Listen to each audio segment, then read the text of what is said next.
Hey guys, today I'm going to be showing you how to make classic potato and cheese pierogies from scratch. So we're going to be using some nice Oneida Gold potatoes from the farm, some red onions we're going to use in the filling and as a topping, some ricotta cheese to go inside the pierogies, some bacon to go on top. First off, we're going to peel, quarter, and boil all of our potatoes.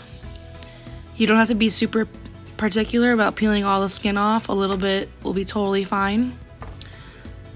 I like to peel them directly into a pot of water so they don't oxidize, and then take them back out of the water to quarter them and add it back into that same water. I always like to start my potatoes in cold water, then bring it up to a boil and cook them that way. So once all your potatoes are cut and covered with water, you always want to have at least 2 inches of water covering. We'll start that boiling and cooking while we make our pierogi dough. So we're going to use 2 cups of all-purpose flour and just make a little bit of a well in the middle of the flour in a bowl. We're going to crack 1 whole egg into the center.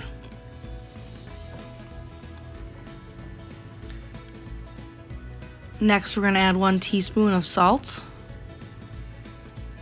and about a half a cup of water, depending on how dry the flour is and how big the egg is. It could be a little bit more or a little bit less, so I usually grab a cup and then just use, judging by my eyes, how much water I'm going to need. It usually ends up being about half a cup.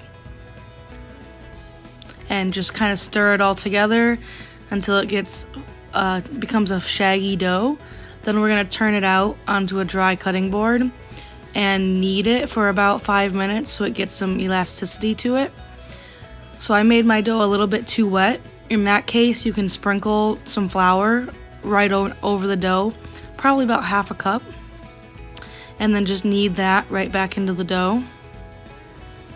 If it's really sticking to your hand a lot, then you'll just have to keep adding flour until it's no longer so sticky. You want it to be nice and supple. I've always gauged it by your earlobe. It should be about as soft as your earlobe is. It's a good test. But basically just hand knead it until it becomes kind of springy. You can always tell by poking your finger into the dough, and if your fingerprint disappears after a few seconds, then your dough is ready to rest. So to rest my dough, I just kind of coat it in some flour and put it in a Ziploc bag. You could also wrap it in plastic wrap or a Tupperware.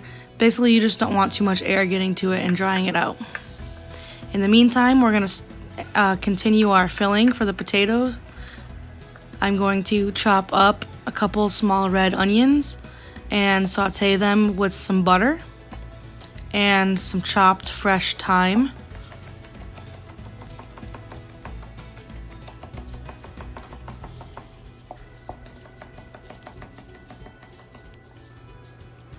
Into a hot saute pan, we'll put a knob of butter, our chopped onions, and our thyme. And we're going to cook that down until the onions start to become translucent. And then I like to add a splash of white wine for a little bit of acidity. And basically we're just going to cook that until the wine evaporates. And we're going to dump it in a glass bowl while we wait for our potatoes to finish cooking.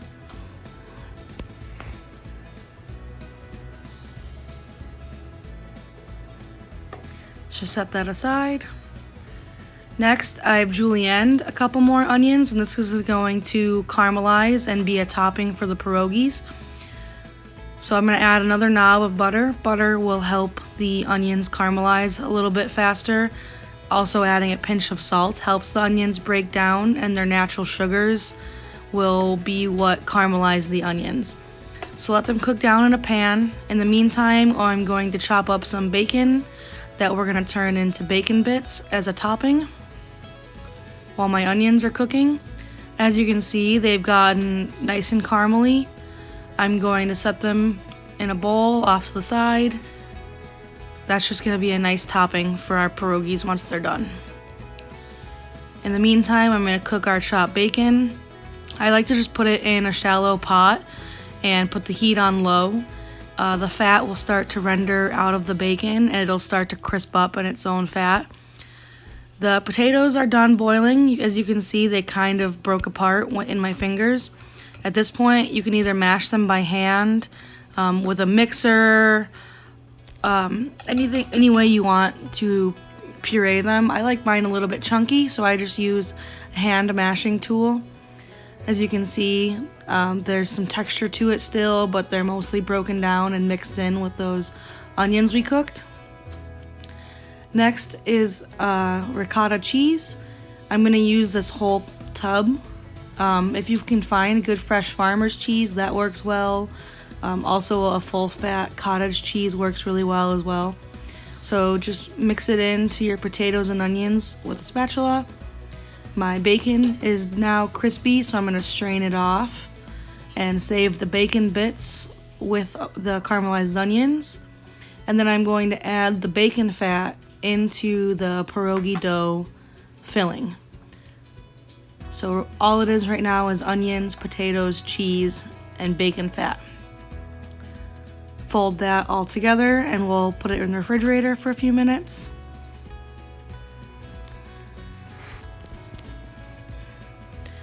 Next, we're going to be rolling out our dough. It's been resting for about 30 minutes, so generously flour a surface, and we're going to separate our dough into 3 portions and work on one at a time. So it's really easy to roll out with just a basic rolling pin. Just make sure you flour your rolling pin first so it doesn't stick too much. And it doesn't have to be a perfect square or circle, just make sure you roll it nice and thin, probably about 1/8 of an inch thick is ideal. You want it very thin, but not so thin that you can see through it. Otherwise your pierogies will burst when we go to boil them. So once it's the thickness that you would prefer, we're going to end up using a ring mold to cut our circles out.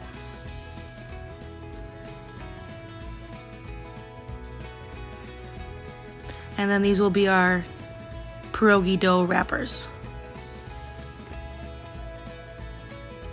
So cut your ring molds out and then just lift the excess scrap off. You can save the scrap and re-roll it at least one more time. It'll be a little bit more dense than the first time, but it still makes totally good pierogies. So then we'll place a dollop of filling in the center of each dumpling wrapper, and then we're gonna pick them up and fold them over into a crescent, and then slowly pinch with our fingers down the sides, closing up the dumpling. It's really handy to keep a damp towel by your side to wipe off any sticky potato you might get on your fingertips while you're closing the dumplings. But then just make sure you're pressing on the edges really well to make sure that they're closed all the way. And then we'll set them on the side onto a floured surface. I'm using a glass baking dish with a little bit of flour sprinkled on the inside. And then we'll just keep rolling and keep doing our 3 sections of dough until they've all been completed. This recipe makes about 20 dumplings depending on the size. I made mine pretty big.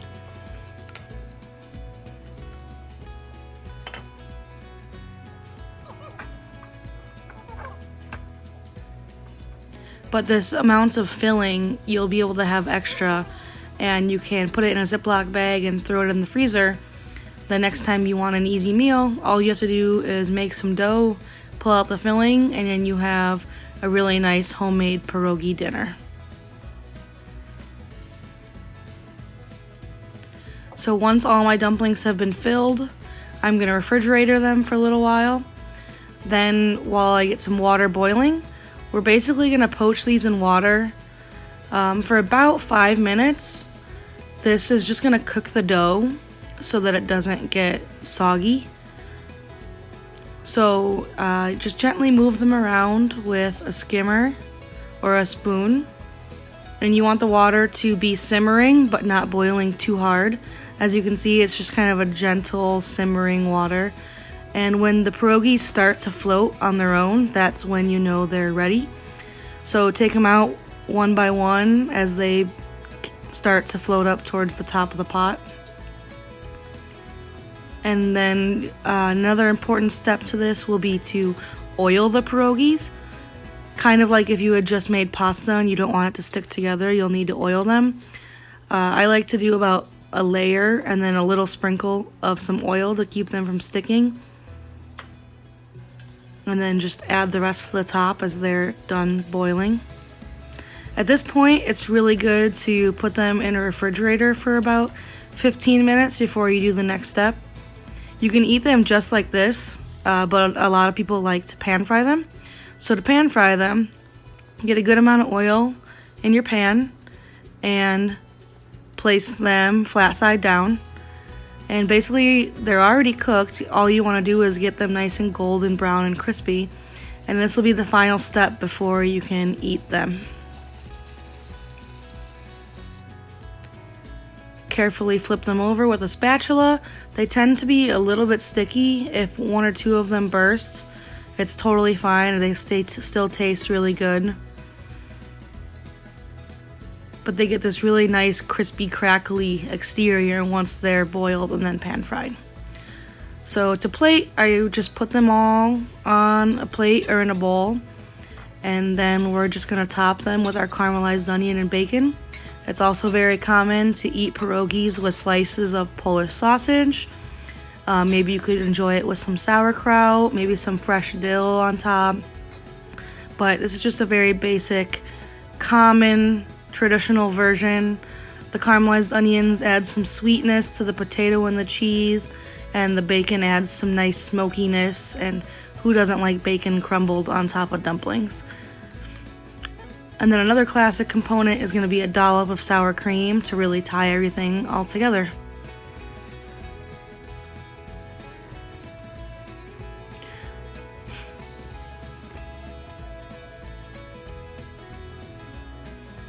And that's how you make Polish pierogies.